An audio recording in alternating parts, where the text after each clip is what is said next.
I've just finished battening down the hatches, unfurling the sails and swabbing the decks. Please step aboard and join me and pioneer Lana for a magical story involving perilous storms of risk, krakens of the deep, new frontiers and buried treasure. Please welcome Lana. What an introduction, Lee. Hello. Hello, everybody. I'm Lana Abdullayeva, Strategic Advisor in Digital Affairs and Innovation. Majority of my career over a few decades spanned across various aspects of payments, banking, and wider affairs globally. As a scientist by first education, I have always been driven by curiosity and passion for new inventions. Lifelong learning, inspired by natural curiosity to drive evolution, is really my main motto in life. A wise friend once told me, there is a value in the journey. The more I think about it, and the more I realize its deeper meaning. I believe life is our greatest adventure, with many opportunities to explore, ideas to invent, and solutions to build. English is not my native language. I was born behind the Iron Curtain in a state that doesn't exist today, Soviet Union, or referred as Soviet Russia by some people. I was born in Azerbaijan Republic by the Caspian Sea. Well, I think that's a perfect place to begin our story, Lana. And obviously, I've taken off my eye patch now, so we're going to get professional. But the nautical analogy, even can say the word, the nautical analogy seemed appropriate as we begin our story in the Caspian Sea. We have a couple of compasses to help us on our way. We have one that manages the headwind, and also one that helps us direct us on our journey of where our focus will be across our story. But mainly we will guide our way or navigate via the questions and the fantastic answers that I'm sure Lana is about to provide. So first of all, as a pioneer on the vast seas of the financial services industry, and having overcome numerous storms of risk, Lana, it would be great to hear briefly about your early life, and how did you actually sail or set sail on your risk journey within financial services?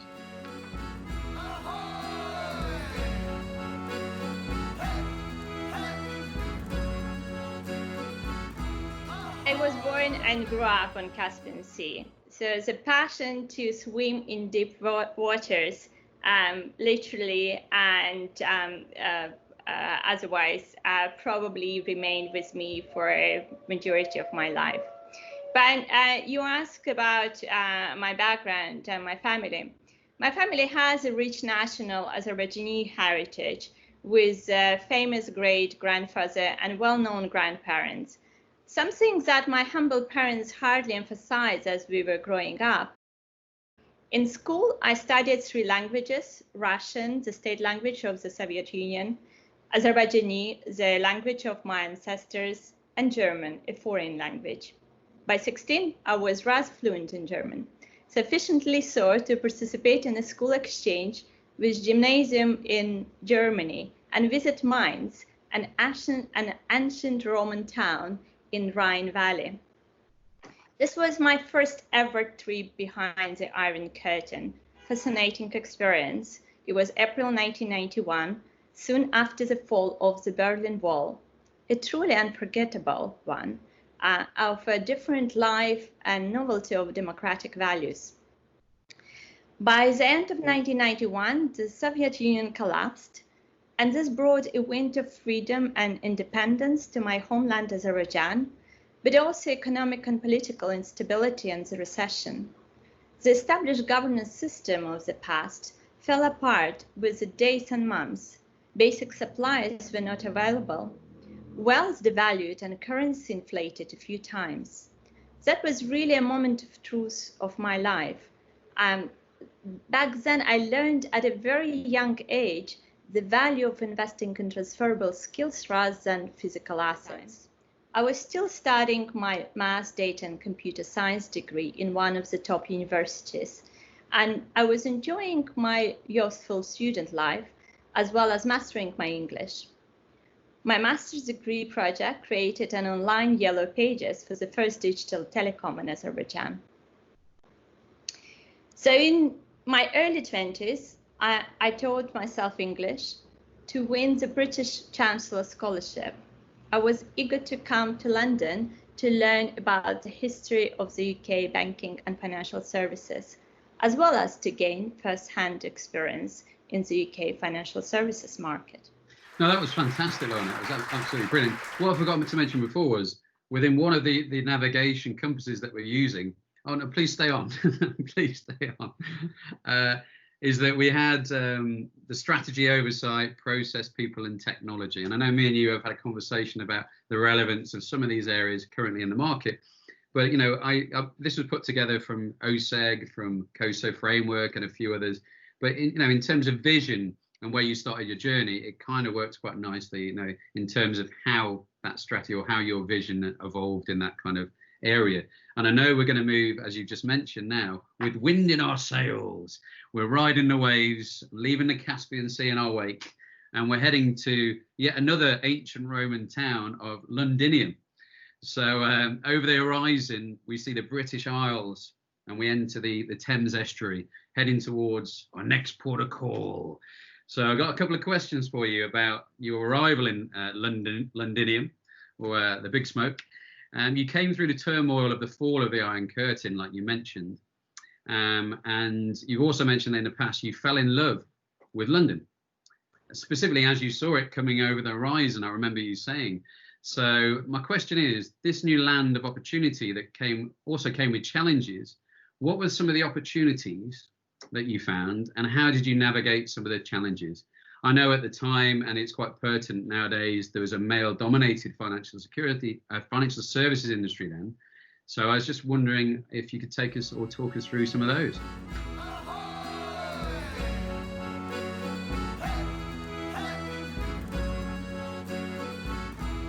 Yes, the city of my dreams and my love from first sight.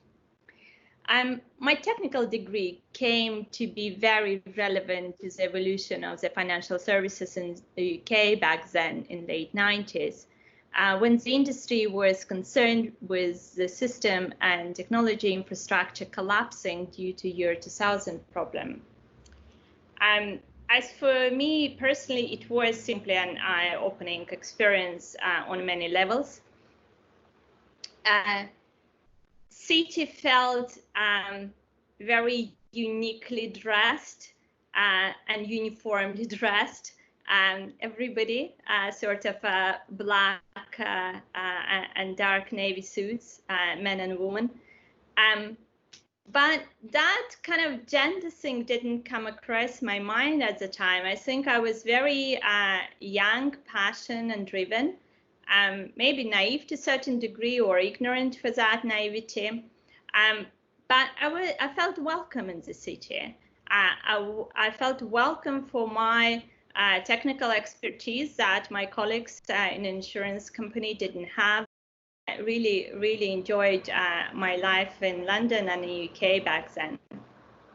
But while London felt exciting, and the strong voice of duty to my own country in its challenging journey of those first years of national independence really called me back, as well as missing family and friends, of course.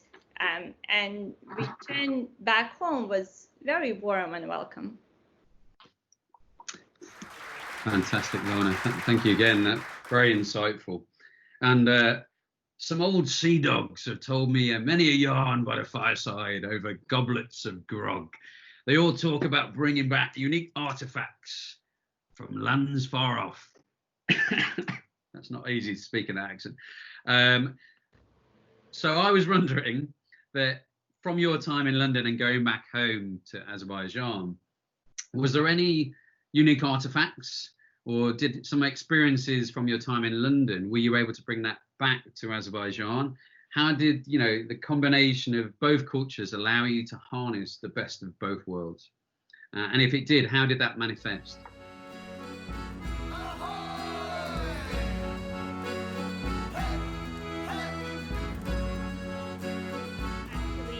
My path passion for learning history and from history of evolution of financial services in UK and banking in UK, and also what role technology could play for economy and for the end users and consumers really started to shape my perspectives that I still going back in history, leaning on even in my current life and my professional journey today. But back home in Baku in Azerbaijan, I was just through my 20s. I was honored to be in the front line, pioneering transformational changes, working with well-recognized international brands like KPMG and British Petroleum, re-establishing domestic infrastructure and driving recovery of the regional market and rebuilding the economy. Nowadays, 20 years later, the outcomes of that work and seeds that planted then still make me feel really proud. KPMG practices helping domestic businesses to scale, external policies for SME funding driving development of the agricultural sector, and Treasury of the oil and gas upstream supporting the sector growth and enabling access to the international market. However imperative the contributions to the national economy were, my natural creativity also demanded some distractions then. So to feed my artistic soul, I continued with my passion design. While I didn't have time to execute it, I still designed clothes, but instead hired my own tailor and paid for the making of it. Well, thank you very much for that. And following your time back in Baku, you then decided to avancore once more and headed to the Canadian frontier, which is fantastic. I know my fiance spent some time over in Toronto as well, and I was really wanting to understand what drew you to Toronto, and specifically the role that you did at TD Bank, and what did you learn from the experience working within the Canadian economy within TD Bank?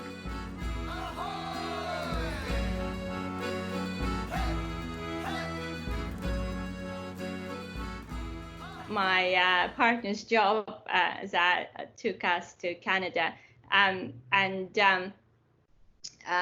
with my partner and with our young daughter at the time. It was really eye-opening experience once again, and quite different one. So in UK, it was all around solving the technology problem for financial services and banking, or perceived problem. In Azerbaijan, it was a fast-paced environment of recovering economy, driving through the emergence market and fast-growing market. In Canada, it was a different world. Nobody was rushing. It depends on the cycle of the economy, depends on the evolution of the market. It could be slightly different objectives that you need to fulfill. Also, Canada is resource-based economy, so the role that banking and financial services play in the economy is slightly different to perhaps what we have in UK. Having said that, my experience in building or looking at things differently, navigating uncertainty, and giving the fresh perspective on things became very welcome by Toronto Dominion. There is a number of occasions where I was helping to drive transformational changes to the huge organization. And some of them were, in fact, in governance and risk. So if you recall, Ali, we had Enron case that triggered SOX testing. Yes, I remember the SOX testing. Right. So in most organizations, when this problem came up, it was addressed by building a separate function, and so TD did exactly the same thing. But then it became very clear that between operational risk testing, control testing, SOX testing, internal audit testing, there's a lot of testing on the business.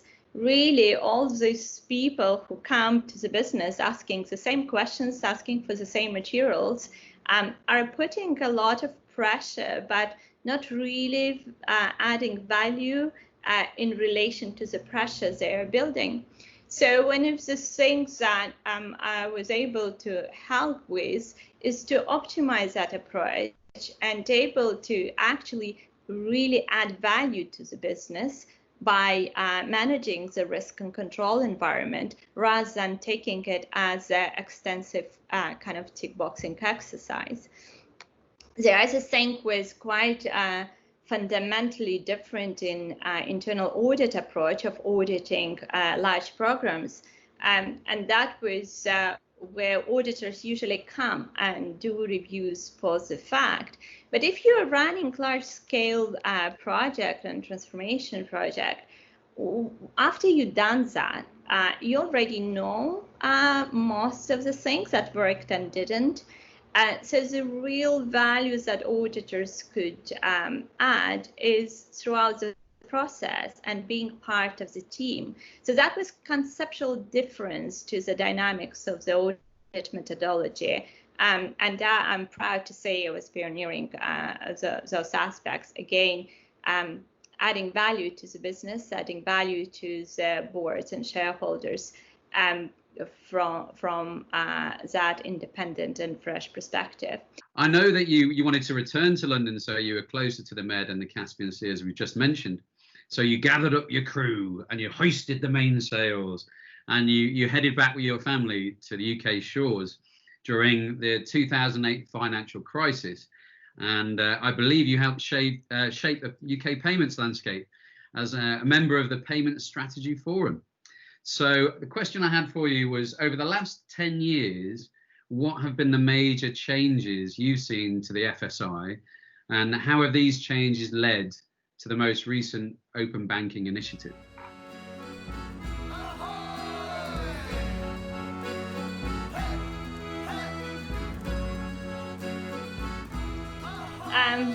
I mean, there's lots happened, right? You know, UK launched faster payment, and you know, a number of other things happen in financial services, in banking and FS. And really, the 2008 crisis that put perhaps market and regulator on considerations of what we are seeing as a trends as a fintech rise today, and support to that. I did a few different roles, and some of them were not directly with actually financial services players, i.e. banks, and but some of it was with consultants or solutions providers to financial services players, and really was focusing on data and technology play in that. So a few things that I'm really proud to be involved in is industry-led initiatives. The leading with the financial services industry pioneers, establishing independent credit bureaus in the emerging markets, and supporting evolution of the financial system to help economies grow in those emerging markets, playing an influential role in shaping the future UK payments landscape with the Payment Strategy Forum, and improving trust in payments and reducing disruptive approach to fraud, financial crime, and cyber prevention. As well as pioneering digital financial services innovation and open banking, expanding traditional boundaries of the financial services footprint, which obviously continues today. I think those are important developments that help to create the environment of emerging new solutions to solve problems, and a bit more open ecosystem that drives creativity and really diversity of thoughts when we think about the future. So we continue our journey by sailing off the known map into the unknown unknown, or where the black swans play. I think that's what we came up with. So I wanted to know what advice you would give other captains of ships out there that are venturing into the unknown of fintech, regtech, GRC tech, as I've termed, or any of the other techs that are out there, inshore tech, and what pieces of 8 or doubloons or buried treasure you could offer them, really to help them on their journeys.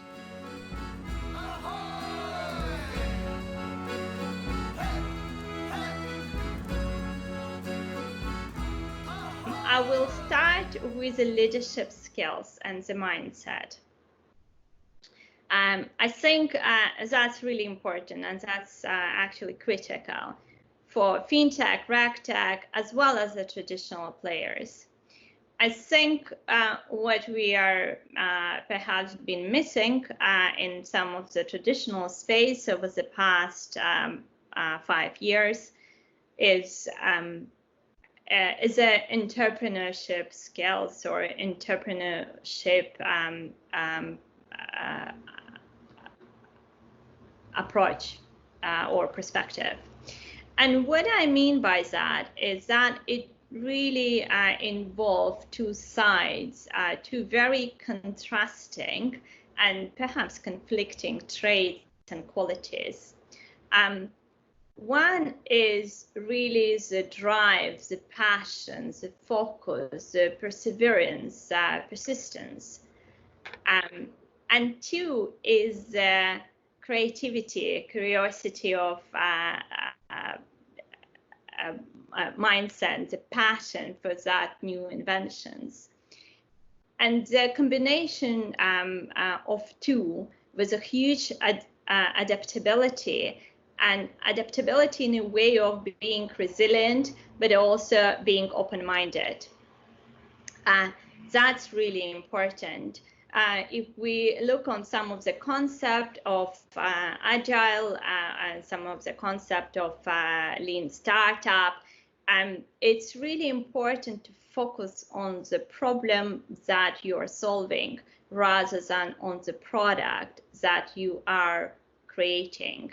Because of the pace of change, you do need to be able to adapt to make sure that the end result would be solving the problem you want, but also you need to take opportunity to learn on your journey. Mm-hmm. So that's from leadership trait perspective. And another aspect I would say is a little bit more kind of a business acumen. It is important to consider new models. It's not about the tech, it's not about the product, it's not about set of regulation, it's mix of everything. And ability to use those ingredients to solve the problems that you are trying to solve for the end customer, for the market, for economy. That's really important, because it's not about fancy app. It's about helping people to manage their finances. And in that journey, the risk and governance elements are really important. It's important to understand regulation, to know which license you need to take and how to take it with the most effective and efficient way for your business. But also it's important to understand the risk in order to help to get to your objective faster and more effective and more cost efficient way.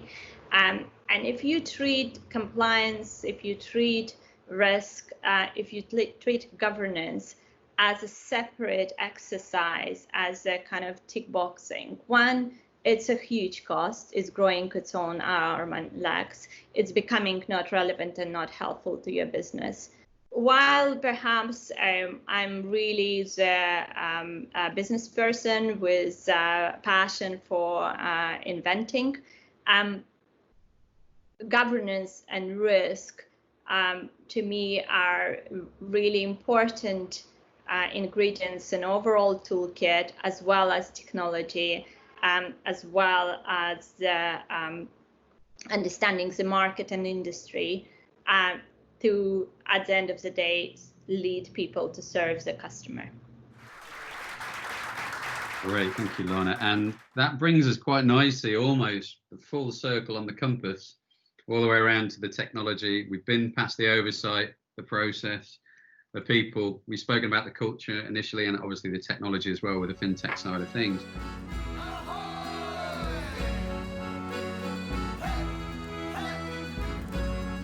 I think we spoke about this again while we were talking about this interview around profit with purpose. I think that was in one of the articles that you sent me across, actually. And, and really delivering something to the end customer. Yes, the bottom line has got to be assisted in the companies that are developing these solutions and the banks and the institutions, but also it's profit with purpose at the end. You've got ESG and leveraging communities nowadays. I like to think of Plato's allegory of the cave. So in terms of abbreviation, in terms of a cave, so you've got accountability, collaboration, automation, validity, and efficiency. So those are always the areas that I've been working with the last 20 years in GRC.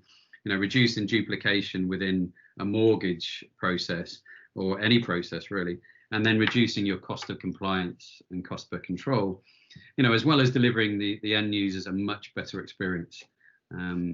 Yeah, I think what I would add, so today with the variety of licensing that we have and regulations that we have, and there are a few things perhaps on technology and processes. The processes very often, the process is a way to manage your risk or achieve the objective. In the fast growing and fast changing environment today, some of the processes very quickly become irrelevant and unhelpful. Understanding that and really thinking about the main objective you have that process rather than process on its own. The main problem in financial services is with the market, with the recession, with the interest rate. The economics of that is just not working. We fundamentally need to shift the thinking on the different business models. Right, okay. And the other thing I would say is the interoperability of some of the technology toolkit, as well as the open ecosystem, gives us opportunity to shape new relationships and new partnerships. Instead of treating your service provider as a service provider, is actually shaping the partnerships, and therefore you could get to the journey much quicker. But in shaping those novelty partnerships, what is really important is not forget the old GRC term, third-party risk. Yeah. You really do need to understand your partner. You need to be aligned on the main things, and you need to maintain that relationship transparent and dynamic on cultural level, on risk level, or tech level, or on all the levels of and funding level, on all levels of organization. So really using your capital allocation wisely, embracing this digital space with a new concept is really important. Thank you, Lana, for your time, and thank you for your effort prior to the meeting preparing this. Thank you, Lee. Thank you for having me today. And a safe journey into new horizons. Thank you. Bye.